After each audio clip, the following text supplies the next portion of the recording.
ഹർദുട്ടിയെ എന്ത് ചെയ്യുന്നത്?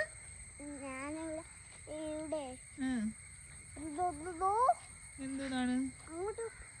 ആ ബട്ടർഫ്ലൈ അല്ലേ വാവേ?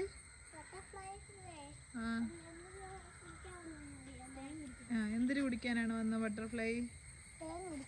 തേൻ കുടിക്കാൻ. വർദ്ധു എന്ത് ചെയ്യുന്നു? വർദ്ധു ഇത് ഏത് പ്ലാന്റ്? വർദ്ധു ഏത്? യെല്ലോ കളർ തെറ്റിയിൽ നിറയെ ഫ്ലവർ ഉണ്ടല്ലേ? നല്ല ഫ്ലവർ ആയിട്ട് നിപ്പുണ്ട്. നല്ല എന്താ ലാർജ് ക്വാണ്ടിറ്റി പ്ലാന്റ്സ് ഉണ്ട് യെല്ലോ കളർ തെറ്റിയിൽ. കാക്കയ്ക്കാണോ ഫ്ലവർ കുറച്ച് വെച്ച് കൊടുക്കുന്നത്? കാക്കയ്ക്ക് എന്തിനാ ഫ്ലവർ? കാക്കയ്ക്ക് വിശക്കണോണ്ടാ? കാക്കയ്ക്ക് വിശക്കുന്നതിന് ഫ്ലവർ ആണോ?